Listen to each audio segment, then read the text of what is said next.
Rashmi and welcome to streaming science. तो मैं लेके आई हूँ एक छोटा सा वीडियो जो लीवर से जो इसके पहले हमने वीडियो में देखा है कि लीवर क्या होते हैं, उनके फंक्शन क्या होते हैं, हेपेटिक लोब्यूल्स क्या होता है। तो चलिए आज हम उससे आगे कंटेंट देखते हैं। सबसे पहले तो हम ये देखे थे कि एक हेपेटिक लोब्यूल का स्ट्रक्चर कैसे होता है।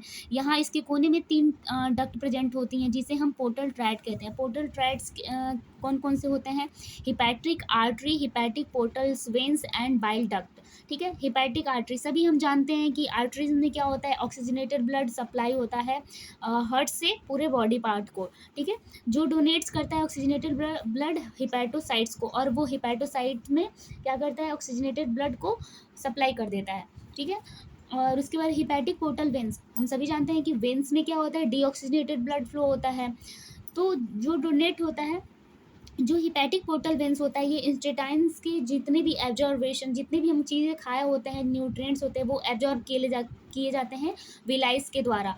वहाँ पे ब्लड वेसल्स होता है, हिपैटिक पोर्टल्स वेन्स होती है। ठीक है, और वो क्या करती है, वो ब्लड सीधे लीवर को सप्लाई करती है हिपैटोसाइट्स में।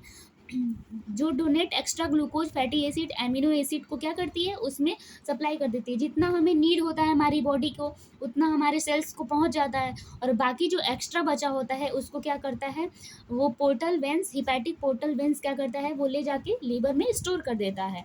तो ये क्वेश्चन आते हैं कि जो एक्स्ट्रा ग्लूकोज, एमिनो एसिड या फैटी एसिड स्टोर होता है, वो किसके किसके द्वारा होता है, तो हिपैटिक पोर्टल्स वेन्स के द्वारा होता है।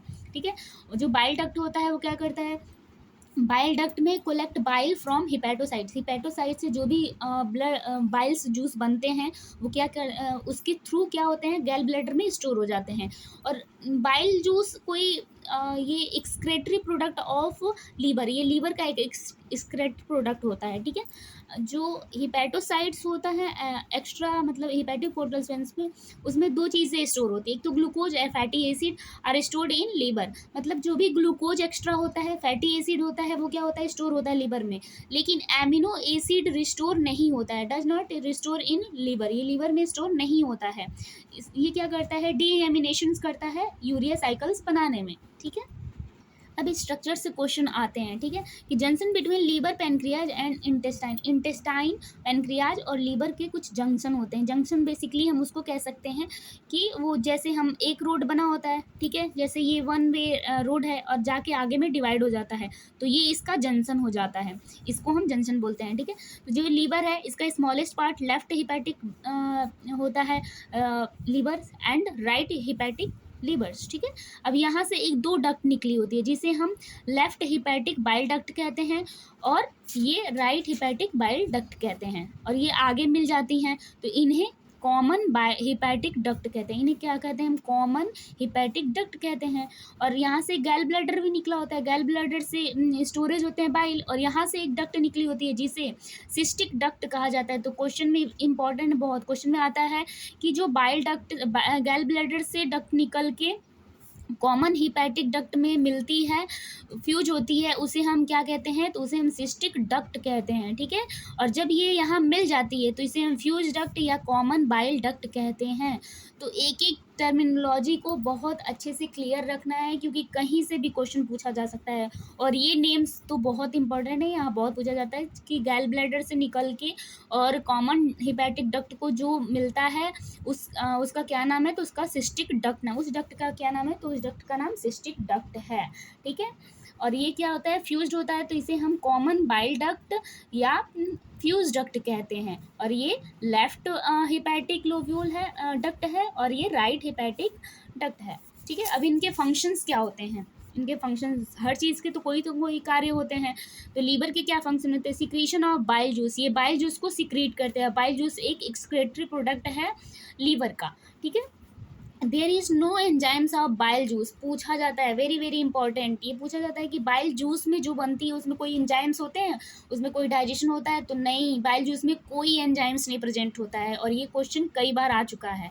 दे हैव बाइल पिगमेंट्स, इसमें बाइल पिगमेंट होते हैं, 2 टाइप्स के बाइल पिगमेंट होते हैं, एक बिलिरुबिन्स, एक बिलीवर्डिन्स। बिलिरुबिन्स जो होता है वो मोर देन कार्निवर्स, जो चीज़ मांस मच्छी कार्निवर्स खाते हैं, एनिमल्स होते हैं, उसमें सबसे ज़्यादा बिलिरुबिन्स पाया जाता है। और more then in herbivores. Herbivores में बिली वर्डिन होता है और एक्सक्रेटरी प्रोडक्ट होता है किसका, बाइल जूस का, ठीक है। और इसमें एक और इम्पॉर्टेंट क्वेश्चन आता है कि लीवर एक हमारी बॉडी का कौन सा ऐसा आर्गन है जो रीजनरेट होता है। रीजनरेट हम उसको कहेंगे कि वो कट जाने के बाद फिर से पुनः वो मतलब अपनी नई स्थिति में बन जाती है। तो वो एक लीवर ही ऐसा ऑर्गन्स है हमारी बॉडी में जो क्या करता है, उसके अंदर एक रीजनरेशन का पावर होता है। अगर उसे दो हिस्सों में काट के हम फेंक दें तो भी वो क्या कुछ समय बाद वो रीजनरेट होके एक लीवर बन जाएगा। उन दोनों पार्ट से एक एक लीवर बन जाता है। तो इसलिए इसको लीवर जो प्लांटिंग की जाती है, किसी का लीवर ख़राब हो जाता है तो किसी का 50% लीवर होता है तो उसको डोनेट करके और उसको रीजनरेट किया जाता है। तो इस तरीके से सबसे जो रीजनरेशन का पावर होता है हमारी बॉडी में पार्ट्स में, आर्गन कौन सी होती है, तो वो लीवर होती है, ठीक है। अगर आपको कोई भी कन्फ्यूजन हो रहा है किसी भी टॉपिक से रिलेटेड तो आप कमेंट बॉक्स में कमेंट करें, मैं उस पर वीडियो बना के दूँगी। कुछ चीज़ें समझ नहीं आ रही होंगी और तो उसके लिए भी आप कमेंट कीजिए, मैं उसको अच्छी तरीके से समझाने की कोशिश करूँगी, ठीक है। अगर आपको ये वीडियो अच्छा लगता है तो इसे लाइक करें, सब्सक्राइब करें, चैनल को शेयर करें। Thank you for watching this video. Bye bye, see you.